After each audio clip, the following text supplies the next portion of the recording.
Hello guys, என் பேர் Loki. Welcome back. இன்றைக்கி நம்ம பார்க்க போகிற the genius assassins second life begins at the அகாடமியோட எபிசோடு 9 தான். 8வது எபிசோடு பார்க்க மிஸ் பண்ணிட்டீங்களா? கவலையே படாதீங்க, டிஸ்கிரிப்ஷனில் லிங்க் இருக்குது, ஃப்ரீயாக இருக்கும்போது செக் பண்ணிக்கோங்க. வீடியோக்குள்ளே என்டர் ஆகிறதுக்கு முன்னாடியே அப்படியே அந்த லைக் பட்டனை தட்டி விட்டு நம்ம சேனலை சப்ஸ்கிரைப் பண்ணி பெல் ஐக்கனை ஆன் பண்ணிக்கோங்க. சரி வாங்க இப்போ கதைக்குள்ளே போகலாம்.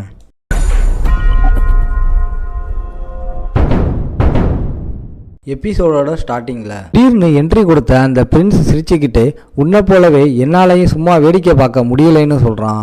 இந்த கிங்டமுக்காக வாழ நிற்கிறவங்களை காப்பாற்றுறது தான் ராயல் ஃபேமிலியோட கடமைன்னு அவன் கொடுத்த பில்டப்பில் அந்த 2 நோபல் பசங்களும் அப்படியே எமோஷனல் ஆகி கண்ணீரோடு அவனை பார்க்குறாங்க. பிரின்ஸோட வீரத்தை பார்த்து அவனுங்க அப்படியே மயங்கிட்டாங்க. பிரின்ஸோட அந்த நடிப்பு பேச்சை கேட்டு நம்ம ஹீரோவுக்கு அருவருப்பில் வாந்தியே வருது. சரியான ஆளுடா நீ, இப்படித்தான் எப்பவும் பேச்சால் மற்றவங்க மனசை மயக்கி கடைசியில் அவங்கள சாவுக்கே அனுப்பி வைப்பேன்னு மனசுக்குள்ளே காரி துப்புறான். பிரின்ஸ் அந்த 2 நோபல் பசங்களையும் ஒரு பார்வை பார்த்துட்டு அப்புறம் நம்ம ஹீரோவை நக்கலாக பார்க்குறான். இப்போ நம்ம எல்லாரும் ஸ்ட்ரென்த்தை ஒன்றா சேர்த்து இந்த எனிமியை போட்டு தரலாம்னு பிரின்ஸ் செம்ம பில்டப் கொடுக்குறான். ஆனால் நம்ம ஹீரோ அவன் கண்ணை பார்த்து என்னால் முடியாதுன்னு சிம்பிளாக ஒரு போடு போடுறான். இதை கேட்டு பிரின்ஸை அப்படியே ஷாக் ஆகி இப்போ என்ன சொன்னோன்னு கேட்குறான். அதுக்கு நம்ம ஹீரோ ரொம்ப தெளிவாக மறுபடியும் சொல்கிறேன், என்னால் முடியாது, உன்னோட உதவி எனக்கு தேவையில்லைன்னு அவன் மூஞ்சில் அடித்த மாதிரி மாசா சொல்கிறான். இதை கேட்டு 2 நோபல் பசங்களும் ஷாக் ஆகி நிற்கிறாங்க. உனக்கு என்ன ஆச்சு? பிரின்ஸுக்கு கொஞ்சம் மரியாதை கொடுன்னு நம்ம ஹீரோ கிட்ட கத்துறானுங்க. பிரின்ஸ் முன்னாடி வந்து உதவி செய்யலைன்னா நாம் செத்துருப்போன்னு சொல்கிறாங்க. நம்ம ஹீரோ கெத்தாக எந்திரிச்சு தூசியை தட்டிட்டு, இந்த பிரின்ஸ் மட்டும் குறுக்க வராமல் இருந்திருந்தா நாங்கள் எப்போவோ இதை போட்டிருப்போன்னு பொய் சொல்லி மாஸ் காட்டுறான். உனக்கு நிஜமாவே என் உதவி தேவையில்லைன்னு பிரின்ஸு கேட்க, ஆமான்னு மூஞ்சில் அடித்த மாதிரி சொல்லிட்டு அந்த பீஸ்ட்டு தனியாக எதிர்க்க நம்ம ஹீரோ சிங்கிளாக முன்னாடி வந்து நிற்கிறான். நம்ம ஹீரோ பிரின்ஸுக்கு முதுவை காட்டி, ராயல் ஃபேமிலி மாதிரி சும்மா ஓரமாக நின்று வேடிக்கை பாருங்கன்னு நக்கலாக சொல்லிக்கிட்டு, பீஸ்ட் வருது ரெடி ஆகுங்கன்னு சவுண்டு விடுறான். அந்த 2 நோபல் பசங்களும் அடிபட்டு உடஞ்சி போயிருந்தாலும் அந்த அட்ரினலின் வேகத்தில் வெறியோட சண்டைக்கு ரெடி ஆகுறானுங்க. இந்த நோபல் பசங்க 2 பேரும் இந்த தடவை ஒரு மரண அடியாவது கொடுப்பேன், என்கிட்ட இன்னும் ஒரு ஷாட் பாக்கி இருக்குன்னு உயிரை கொடுத்து மோத ரெடி ஆகுறாங்க. ஆனால் நம்ம ஹீரோ உடனே அந்த சூசைடு பிளானை தடுத்து நிறுத்துறான். அவசரப்படாதீங்க, இப்போ செத்தா உங்களோட முயற்சியெல்லாம் வீணாக போயிடும், நான் சிக்னல் கொடுக்குற வரைக்கும் வெயிட் பண்ணுங்கன்னு அவங்கள நிதானப்படுத்துகிறான். பிரின்ஸ் ஹெய்ன்ஸ் ஓரமாக நின்று ஷாக்கில் வேடிக்கை பார்க்குறான். எல்லாரும் அவன் உதவிக்காக கெஞ்சி தான் பார்த்துருக்கான்.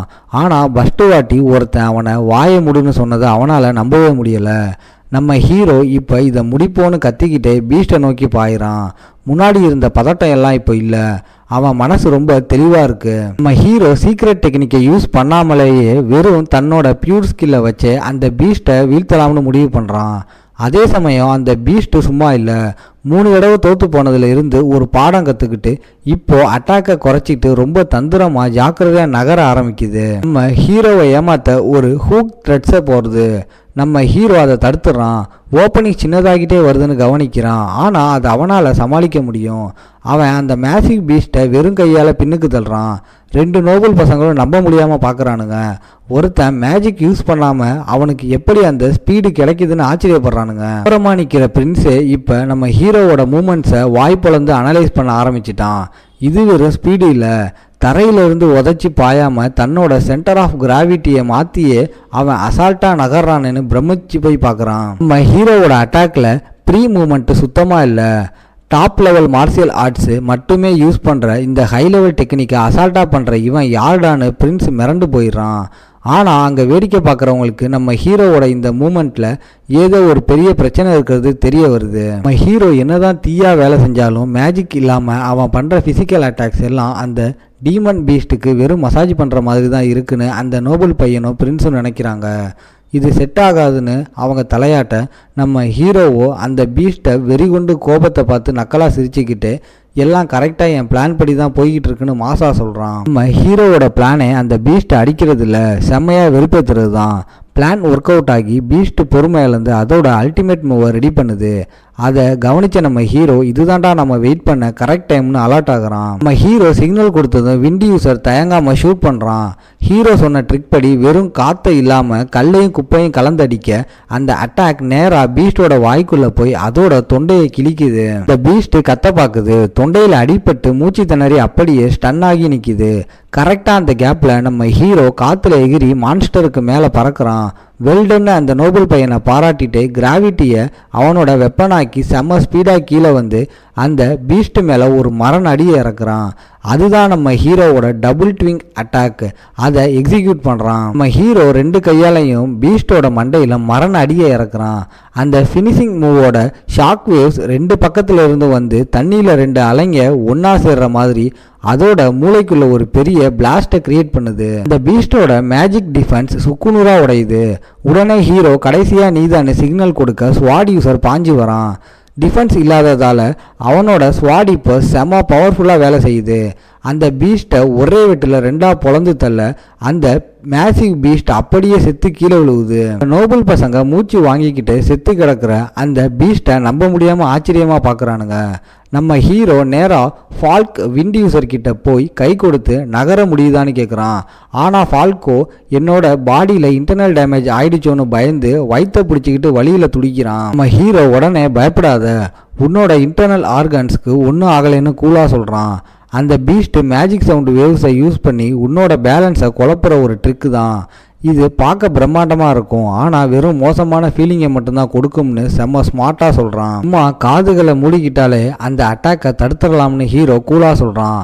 ஃபாலுக்கும் இதை ஞாபகம் வச்சுக்கிறான். ஆனால் இனிமே இப்படி ஒரு சண்டையே எனக்கு வேணாம்னு மூச்சு வாங்குறான். ஆனால் இப்போ அங்கே ஒரு புது பிரச்சனை விஸ்வரூபம் எடுக்குது.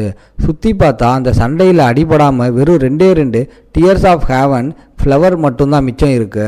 இந்த பயங்கரமான சண்டையில் மற்ற ஃப்ளவர்ஸ் எல்லாம் நசுங்கி நாசமாயிருச்சு. பெரிய குரூப்பாக சேர்ந்தா டேஞ்சர்னு எக்ஸாமினர் ஆரம்பத்திலே கொடுத்த வார்னிங் இப்போ தான் இவங்களுக்கு புரியுது. சூரியனும் மறைய ஆரம்பிச்சிருச்சு. இதுக்கு மேலே இருட்டில் புதுசாக வேற ஃப்ளவரை தேடவும் சுத்தமாக நேரம் இல்லை. அங்கே நம்ம ஹீரோ 2 நோபல் பசங்க பிரின்ஸுன்னு மொத்தம் 4 பேர் நிற்கிறாங்க. அதில் ஒரு பையன் சட்டுன்னு ஒரு ஃப்ளவரை எடுத்து சும்மா வேடிக்கை மட்டும் பார்த்த பிரின்ஸுக்கிட்ட நீட்டி தயவு செஞ்சு இதை ஏற்றுக்கோங்கன்னு ஐஸ் வைக்கிறான். இதை பார்த்த நம்ம ஹீரோவுக்கு செம காண்டாகி நீ என்ன லூஸா, சண்டையில் ஒன்றுமே பண்ணாமல் சும்மா ஓரமாக நின்னவனுக்கு போய் ரிவார்டை கொடுக்குறியன்னு மூஞ்சில் அடித்த மாதிரி நெத்தி அடியாக கேட்குறான். இதை ஐஸ் வைக்கிறதுன்னு சொல்லாத, ஒரு அடிமை அவனோட மாஸ்டருக்கு செய்ய வேண்டிய சாதாரண விஷயந்தான் இதுன்னு ஃபால்க்ஸ் கோபமாக சொல்லிட்டு 2வது ஃப்ளவரை எடுத்து நேராக நம்ம ஹீரோ கிட்டேயே நீட்டுறான். இதை பார்த்த நம்ம ஹீரோவுக்கு செம்ம ஷாக் ஆயிடுது. நிஜமாக தான் கொடுக்குறியான்னு கேட்க அதுக்கு ஃபால்க்ஸ் தப்பாக புரிஞ்சிக்காத, உன்ன மாதிரி ஒரு சாதாரண ஆளுக்கு நான் கடன் பட்டிருக்க விரும்பலை அதான்னு பந்தாவா சொல்கிறான். ஃபால்க் இப்போ உண்மையான மரியாதையோட தன்னை இன்ட்ரடியூஸ் பண்ணிக்கிறான். என் பேர் ஃபால்க் விண்ட் யூசர், இவன் என்னோட ஃப்ரெண்டு ரால்ஃப், பேரை ஞாபகம் வச்சுக்கோன்னு சொல்கிறான். நம்ம ஹீரோ கையில் இருந்த ஃப்ளவரையும் அந்த 2 நோபல் பசங்களையும் பார்த்துட்டு ஒரு சிரிப்போட என் பேர் வான்னு சொல்லிக்கிட்டு அவங்க 2 பேருக்கும் கை கொடுக்குறான். இதோட இந்த எபிசோட் முடியுது. உங்களை நான் அடுத்த எபிசோடில் பார்க்குறேன். இந்த வீடியோ பிடிச்சிருந்தா மறக்காமல் லைக், ஷேர் அண்ட் சப்ஸ்கிரைப் பண்ணிடுங்க.